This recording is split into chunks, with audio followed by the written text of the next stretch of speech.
Halo guys, selamat datang di channel Kucrit Ogeng. Di video kali ini, Kucrit Ogeng akan merangkum sebuah film yang berceritakan tentang seorang pria good father. Dirinya dianggap remeh akibat suatu insiden pencurian di rumahnya karena tidak mau melawan mereka. Pria ini merahasiakan kepada keluarga, kerabat, serta teman-temannya kalau dirinya dahulu adalah seorang agen khusus seperti Denjaka atau Kopaska yang berusaha untuk menjalankan kehidupan normal dengan keluarganya. Sampai suatu saat anak kesayangannya kehilangan sebuah kalung kucing yang dianggapnya berharga, yang ditaruhnya bersamaan uang yang diambil oleh pencuri yang mendatangi rumahnya. Dan kembalilah dia dalam dunia pertempuran yang berdarah-darah. Oke guys, sebelum kita masuk ke alur ceritanya, ada baiknya nih rapihkan senderan, pasang handsfree, dan buat diri kalian senyaman mungkin, karena alur cerita ini sangat menegangkan dan membuat hormon adrenalin kalian bergejolak guys. Dan semoga cara saya bercerita dapat menghibur hati kalian yang mungkin sedang galau karena pusing mikirin band gak manggung-manggung guys.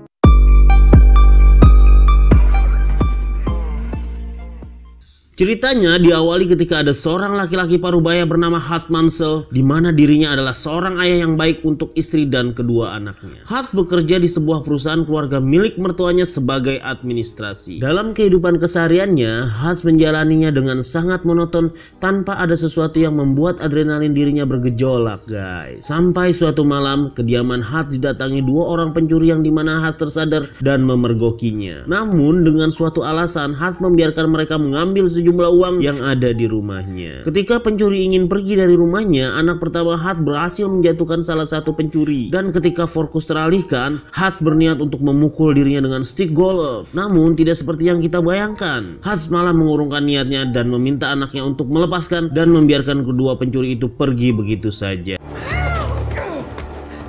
Let him go, son.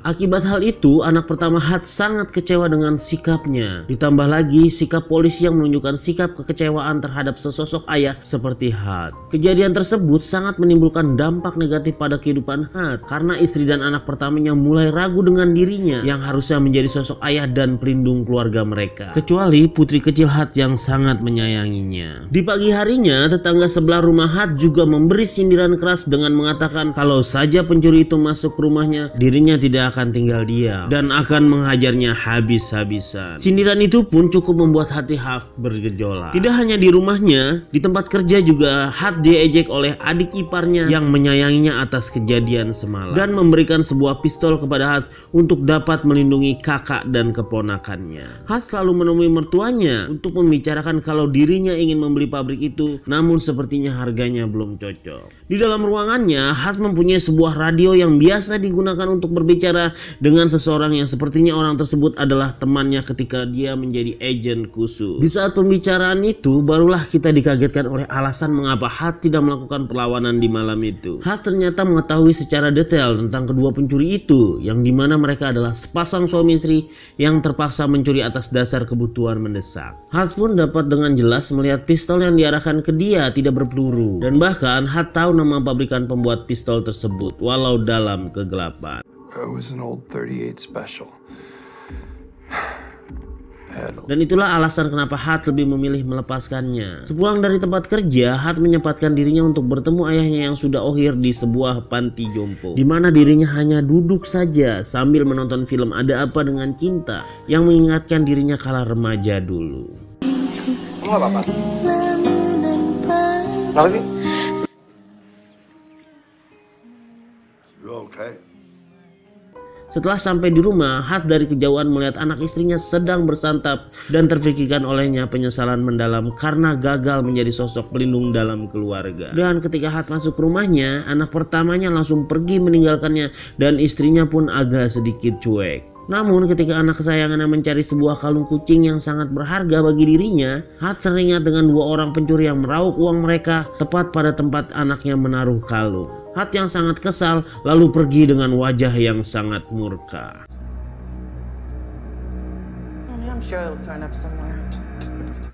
Hart selalu kembali lagi ke panti jompo ayahnya dan mengambil sebuah pistol yang sengaja ia taruhnya di dalam lemari ayahnya. Dengan berbekalkan gambar sebuah tato yang berada di lengan salah satu pencuri, Hart memburunya dengan mendatangi sebuah kedai tato yang ada di kotanya untuk mengambil kalung kucing anaknya. Setelah mendatangi beberapa kedai tato di kotanya, sampailah Hat di dalam sebuah kedai tato yang di dalamnya terdapat orang-orang yang agak sedikit liar ingin menghajar Hat. Namun ada seorang laki-laki tua yang terkejut karena melihat sebuah tato yang dimiliki Hat. Lalu dengan seketika ia mengucapkan, "Terima kasih atas jasamu." Thank you for your service. Lalu segera pergi ketakutan masuk ke dalam dan mengunci rapat-rapat pintu ruangannya. Barulah semua penjaga kedai tato tersebut berubah menjadi baik karena mereka mungkin mempunyai firasat kalau Hat bukanlah orang sembarangan. Dan Hat pun diberitahu tempat tinggal dua orang pencuri tersebut. Tak lama kemudian, Shin berpindah ke rumah kedua orang pencuri tersebut, di mana Hat muncul secara tiba-tiba dari kegelapan seperti Voldemort di film Harry Potter. Hat langsung memopor wajah sang pencuri dengan pistolnya. Dia pun langsung meminta kalung kucing anaknya dikembalikan. Hat yang sudah kalut ingin menghabisi nyawa sang pencuri, namun saat itu terdengarlah suara tangisan bayi yang membuat Hat mengurungkan niatnya. Hat yang sangat kesal dengan dirinya lalu memukulkan berkali-kali tangannya ke tembok yang belum diaci sama Pak Mamat, hingga kedua tangannya berdarah-darah. Dengan kekesalan yang teramat mendalam, Hat lalu berniat kembali ke rumahnya dengan menaiki bis kota yang dimana di dalamnya terdapat beberapa orang termasuk seorang gadis yang sangat delisius. Dan datanglah para begundal yang mabuk masuk ke dalam bus berniat untuk bercocok tanam pasa gadis itu. Dan dengan santai, Hat berjalan melewatinya meminta supir bus turun dan mengunci rapat-rapat pintu bus. Karena Hat berniat menyelamatkan gadis itu sekalian melampiaskan kekesalannya. Hat yang sudah sangat siap sekali berkelahi lalu berkata, "Gua gebugin lo." I'm gonna fuck you up. Dan terjadilah perkelahian 1 lawan 5 orang tersebut. Dengan brutalnya, Hat yang sudah sedikit ohir mengajar mereka habis-habisan hingga berdarah-darah. Dan sudah pasti Hat yang pemeran utamalah yang menang, guys. Sesampai di rumahnya, sang istri pun terkaget-kaget karena banyak luka di tubuh Hat. Lalu segera mengobati dan menemaninya hingga tertidur lelap. Shin berpindah ke sebuah bar yang dikuasai oleh seorang pria tua yang bernama Yulian Kuznetsov. Dirinya adalah pengusaha sekaligus mafia dalam sektor penitipan uang haram dari mafia asal Rusia. Yulian yang terlihat menari di diskotiknya menimbulkan ketidakpercayaan pada mafia penitipan uang yang menganggapnya sudah seperti tidak ada taring di dalam dirinya. Yulian yang marah lalu memecahkan sebuah gelas di tangannya, lalu menggorok seseorang yang mukanya ngeselin di depan para mafia untuk memberitahu kepada mereka bahwa Yulian taringnya masih panjang, guys. Di saat bersamaan, Yulian mendapat kabar bahwa adik kesayangan telah dirawat di rumah sakit, yang dimana adiknya adalah salah satu pemuda yang habis dipukuli oleh Hat di dalam sebuah bis.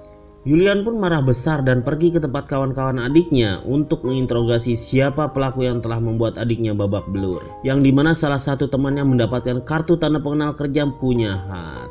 Keesokan harinya, Hat yang telah pulih dari lukanya mendapatkan telepon dari temannya yang ada di radio, memberitahukan bahwa salah satu pemuda yang digebukinnya adalah adik seorang mafia besar asal Rusia, yaitu Yulian. Dan temannya itu meminta Hat untuk bertemu di sebuah tukang cukur Asgar asli Garut. It was an isolated incident. Untuk mencari tahu mengenai Yulian, Hat pun pergi menemui temannya yang kalau dilihat-lihat adalah seorang agen rahasia teman Hat dulu bekerja.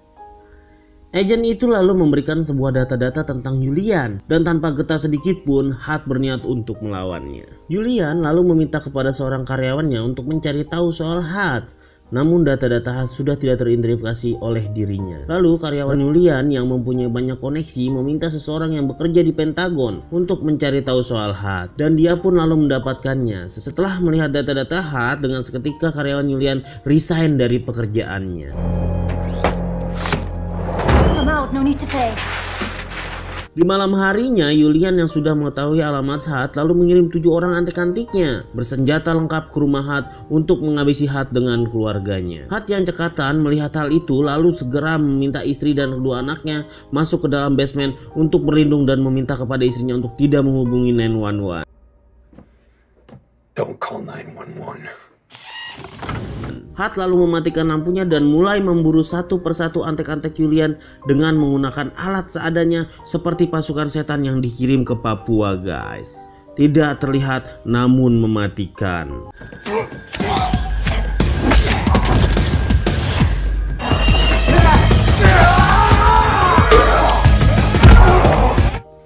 Hatch yang telah menghabisi 4 orang antek-antek Julian tersungkur jatuh karena tanpa diketahuinya Hatch disetrum dari belakang hingga pingsan. Antek-antek Julian lalu membawa Hatch dengan memasukkan ke dalam bagasi sebuah mobil dengan tangan terborgol di belakang. Ketika di perjalanan, Hatch terbangun dan dengan mudah melepaskan tangannya dari borgol lalu menyemprotkan apar ke dalam kabin hingga mobil yang berlaju kencang terguling dan menewaskan semuanya kecuali Hatch.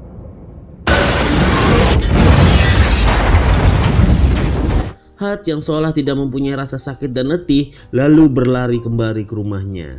Sesampai di rumahnya, Hatch memastikan kembali semua keadaan di rumahnya. Hatch yang merasa aman lalu mengeluarkan istri dan anaknya dari persembunyiannya di ruangan bawah tanah. Hatch pun lalu meminta kepada istrinya untuk menghilang sejenak sampai semuanya aman. Istrinya meminta Hatch untuk berhati-hati lalu menuruti permintaan Hatch dan mereka pun pergi.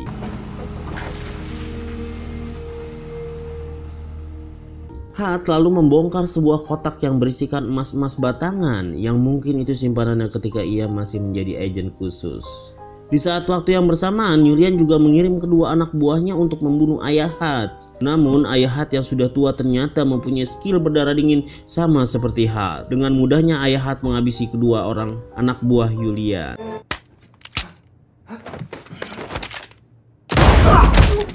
Sin kembali lagi ke rumah Hatch. Dengan santainya ia membakar seluruh rumahnya untuk menghilangkan jejaknya dengan sebuah piringan hitam yang mungkin sudah diolesi oleh pentol korek, guys.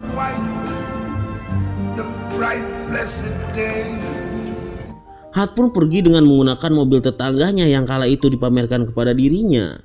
Hatch datang menemui mertuanya dan langsung membeli pabriknya dengan uang emas yang dimilikinya. Adik iparnya lalu sangat marah dan ingin menonjoknya, tetapi tonjokan Hatch lebih cepat melesat ke perut adik iparnya. Okay, sit down, breathe.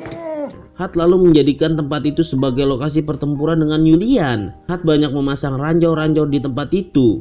Setelah selesai dengan pekerjaannya, Hatch lalu meluncur ke tempat penyimpanan uang milik Julian. Di sana dengan santainya Hatch menghabisi seluruh anak buah Julian dan membakar semua uang milik mafia Rusia itu.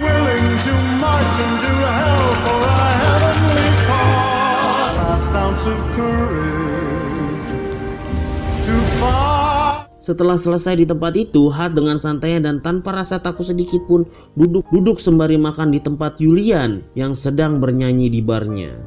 Julian lalu menemuinya. Baru saja Hatch mengangkat satu tangannya, semua anak buah Julian menodongkan senjatanya tepat di kepala Hatch.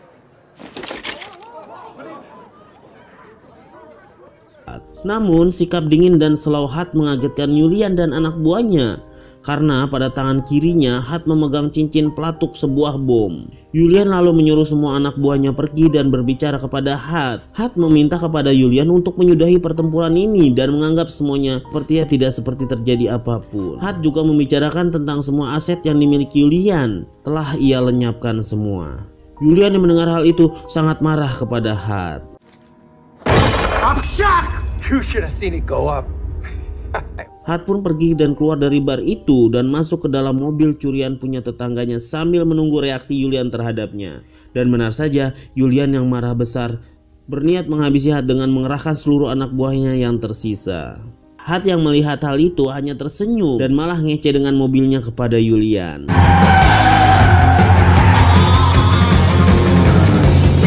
Hal itu dilakukan untuk Hatch dapat menggiring Julian dan anak buahnya ke medan pertempuran di pabrik yang sudah ia persiapkan. Dan terjadilah baku tembak dan kejar-kejaran mobil selayaknya film Fast and Furious.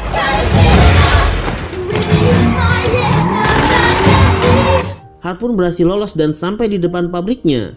Namun ketika sampai, Hatch tertembak di tangan kirinya dan terpojok di depan sebuah mobil. Dan saat itu keluarlah teman Hatch yang ada di sebuah radio dan ayah Hatch yang sangat rindu dengan pertempuran membantu Hatch menghadapi Julian dan anak buahnya.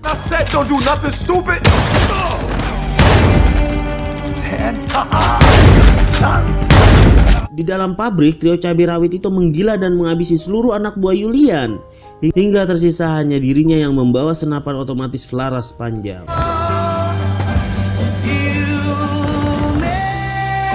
Di saat itu teman H tertembak di tangannya, lalu berlindung di balik mesin-mesin. Trio cabai rawit itu ternyata kehabisan peluru mereka, hingga yang tersisa hanya ranjau yang H pegang. H pun berimprovisasi dengan menempelkan ranjau itu ke sebuah tameng yang anti peluru, lalu menyamperi Julian dan meledakannya tepat di depan Julian hingga dirinya mati dengan sangat mengenaskan.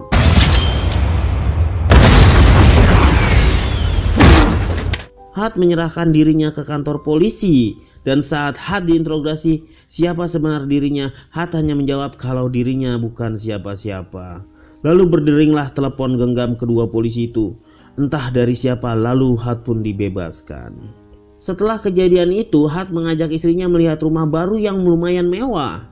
Saat itu H menerima telepon entah dari siapa dan bertanya kepada sales rumahnya apakah rumah tersebut ada basementnya. Does this house have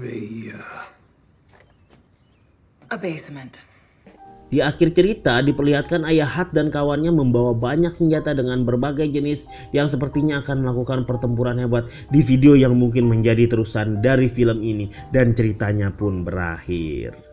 Oke guys, sekian dulu alur cerita dari Kucerito Geng. Semoga kalian terhibur. Jika kalian suka dengan cara saya bercerita, bolehlah di like, share, subscribe, and komen agar channel ini semakin berkembang dan dapat selalu memberikan alur cerita film-film terbaik nasional maupun internasional. Sampai jumpa di video selanjutnya. Salam KO Kucerito Geng.